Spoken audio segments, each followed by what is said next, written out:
All right guys, welcome back. My name's Theo. I'm one of the account managers here at Powerwash.com. I just kind of taken all the sales calls and other troubleshooting and problems that come in through our line, through our website. One of the things that we are going to go over here today is soft wash, and what is it?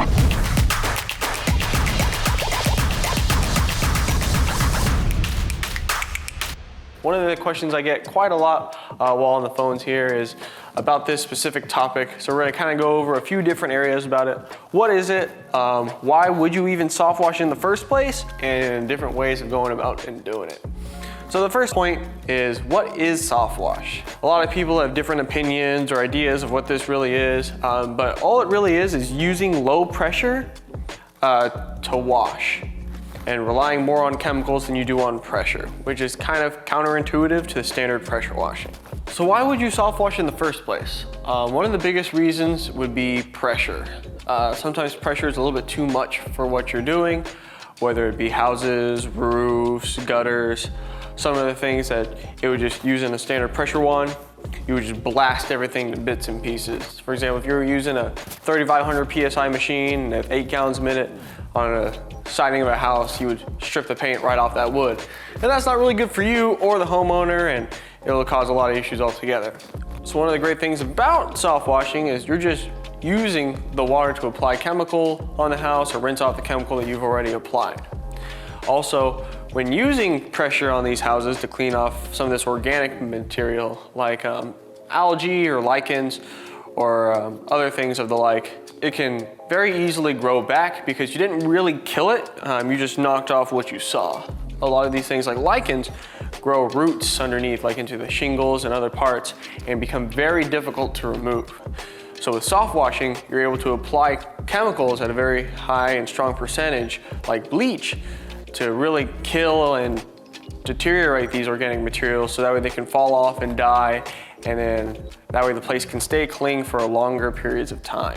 So we're gonna go over a few different ways of soft washing, or really just applying chemical at low pressure is what it is. So I have 3 different of the major methods in front of me. One of them is using diaphragm pumps, downstream injection, and an XJet, which is still using downstream injection. It's just at the front of your wand is all it is, and you pull it at a much higher ratio. But we'll go over that in a second. The first way I want to bring up is a really popular method. It's using what you would call a diaphragm pump. These diaphragm pumps come in many different forms, whether it be gas-powered, 12-volt, or air diaphragm. What they're meant to do is be able to pull chemicals straight through the pump. So sometimes when you're soft washing houses with some of these other 2 methods, you can't get a high enough chemical draw, high enough chemical ratios, and so then the next step up is moving to this diaphragm pump here. That way you can get those tough spots that just aren't willing to go away, and it makes the chemical draw and other problems like that a lot easier to deal with. The next one we're gonna go over is downstream injection, or using a J-rod setup is what people call it. This is probably the most basic entry-level position for soft washing that most people go on, where they'll call it using a J-rod setup or downstreaming soap onto a house. Either way, you do have to have some sort of way of getting the soap out of your downstream injector, and a lot of people will use these for that. All a J-rod is 4 different nozzles welded together or held in like one same place, so you can quickly swap between your different nozzles as needed, instead of just fumbling around with different quick connect nozzles and stuff in your pocket. You have them all right at your fingertips.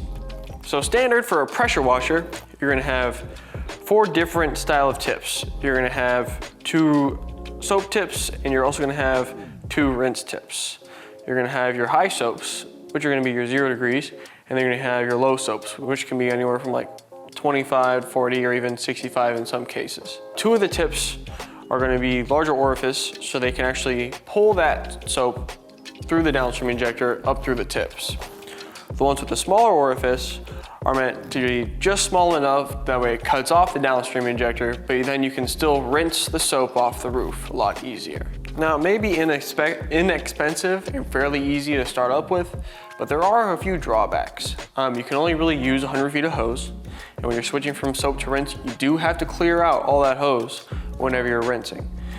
And once you get in the flow of things, it'll become a lot easier, but at first it will take a lot of time. And you can't get a very high chemical draw while using downstream injection because you are limited to the ratio that your downstream injector can pull. But it's very easy to go out and buy one of these and just use it in conjunction with the downstream injector that you probably already do have.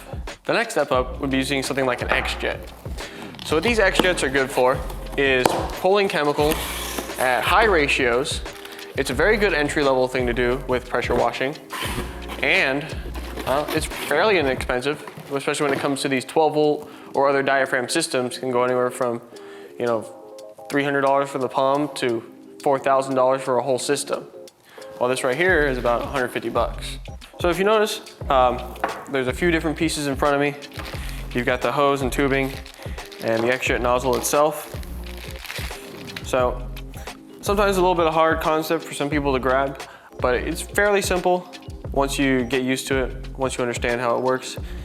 There's a few parts to this. At the front, you're gonna have a nozzle. It twists to adjust the fan spray.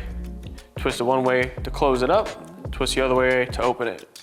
So it's fairly easy to go from shooter tip, get that high distance you want, to adjust it to a very nice fan spray so you can get the low areas really easily. One of the great things about this is that you can get a much higher draw of chemical, anywhere depending on your machine, from about a 1 to 2 ratio to a 1 to 3 ratio, which is going to be much higher than your standard downstream injector, which is going to be about a 1 to 10. This is the hose that comes with the XJet. It's going to be about 15 feet long. Just connects to the hose barb here, like so. And then that little filter part drops into a bucket or connects to those XJet pails that come with the XJet. Something that you might have noticed is that it is only 15 foot long. It's not really recommended that you extend this hose or do other things with it. It's very easy to switch from soap to rinse with this machine. You don't have to wash out a ton of hose or deal with that. You just switch this little ball valve here, you know, your chemical on, your chemical off. It's a really simple process to do so. So instead of waiting to wash out 100 feet of line, you can just switch your ball valve on, switch your ball valve off, you're good to go. They are very high shooting, so it works as like your standard shooter tip. You can get a lot of good distance with it without a problem at all. There is a downside to this though. Although it does seem like it's all sunshine and rainbows, you do have to carry around like a 5-gallon bucket with you where you go because this is a 15-foot hose. So as you're dragging around your other hose, you do have to pick up this bucket or roll it or move it. So some people adapt carts on wheels or however they want to do so. I feel like this is probably the most easy and effective way to do it without moving into like your standard diaphragm pump setup. There's 3 different levels of going into soft washing. Obviously there's other methods, there's gas powered and other things like that, but you know, this is more of a basic entry level. I got my cheap used pressure washer off of eBay and now I'm trying to wash houses. This is going into a little bit higher level of a startup because it does cost a little bit more, but it is a lot more effective.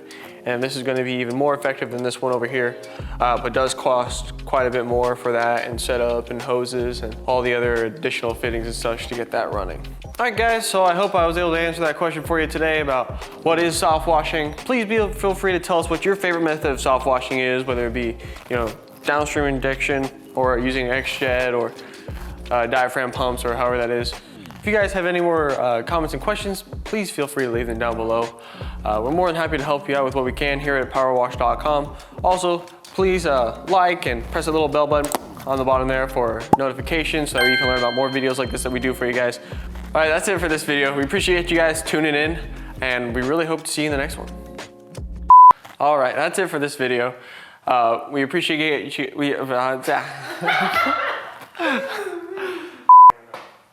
We'll see you in the next one. I appreciate you guys tuning in, learning a little bit what we had to say about soft washing. And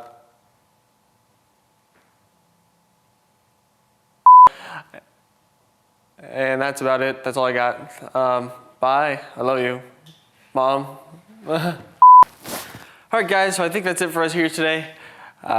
That's it. That's it. All right. Bye. Now, why do people soft wash? One of the biggest reasons is going to be pressure, or pressure related, being too much pressure, being under pressure, doom, doom, doom, doom, doom, doom. Okay, now let's pick up on the